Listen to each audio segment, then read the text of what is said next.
Sa kabila ng pandemya, mas tumaas daw ng 76% ang kaso ng mga namatay sa laban kontra droga. Ayon yan sa Human Rights Watch. Pero giit ng PNP, nasa 5% lang daw ito noong Abril hanggang Hulyo. Here's Richard Haydarian.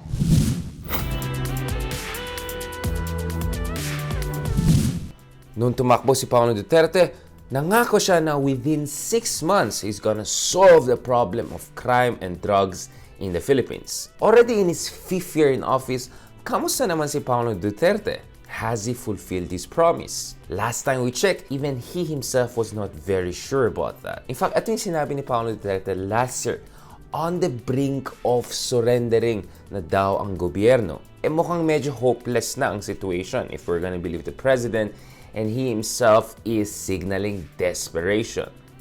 Nonetheless, earlier this year, during his State of the Nation address, he doubled down on his promise to fight against crime and drugs. And he also defended his war against drugs and crime in the Philippines during his latest address, in fact, his first address to the United Nations General Assembly. And the latest data shows that there was a huge increase dun sa mga numero ng mga taong namatay dahil sa mga anti-drug operations ng gobyerno. So over a span of 6 months, mukhang nagdoble yung deaths related to the anti-drug operations of the government, according to the Human Rights Watch report. At dahil sa mga lockdowns, ipit ang mga tao, hindi sila makalabas, wala silang mobility masyado. So according to Human Rights Watch, para na silang sitting duck when it comes to anti-drug operations of the government, which by the way have been roundly criticized across the world for violations of due process, basic human rights, and some are questioning whether those drug-related operations were really drug-related at all.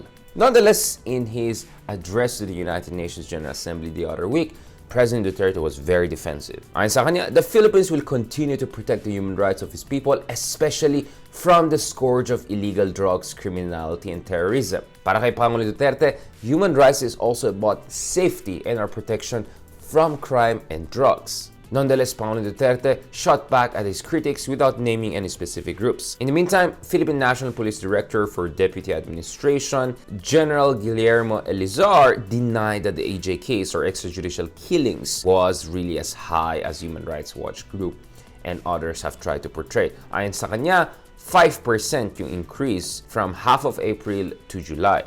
So mukhang ibang baseline ang ginagamit ng Philippine National Police, but even they are trying to play down accusations of extrajudicial killings. And ayon sa isang independent senator who happens to be also a former Philippine National Police chief, mukhang nawawala ng interes si Pangulong Duterte when it comes to the drug war. Ayon sa Senator Panfilo Lacson, parang ridiculously insignificant yung 2 billion na allocated in the proposed budget for 2021 when it comes to the Philippine Anti-Illegal Drug Strategy or PADS, which involves actually many government agencies. Parang sobrang liit ang hinihingi ng gobyerno pagdating sa budget. So parang hindi sila masyadong seryoso. In fact, this is less than 1% of the total budget proposed by the government. The very government whose president is saying that the drug war and fighting crime has been his major priority. Ayon kay Senator Lacson, the 2 billion proposed budget under the NEP National Expenditure Program tagged for the Philippine Anti-Illegal Drug Strategy is a ridiculous insignificant amount considering that it involves a multi-agency approach to fighting the drug menace, which the president no less has always emphasized as a continuing top priority program of his administration. So what is going on here? Is the president really losing interest? Is the president losing interest in investing in different agencies to fight this? Or is the president really getting desperate and accepting that hindi mukhang nag-work yung kanyang drug war?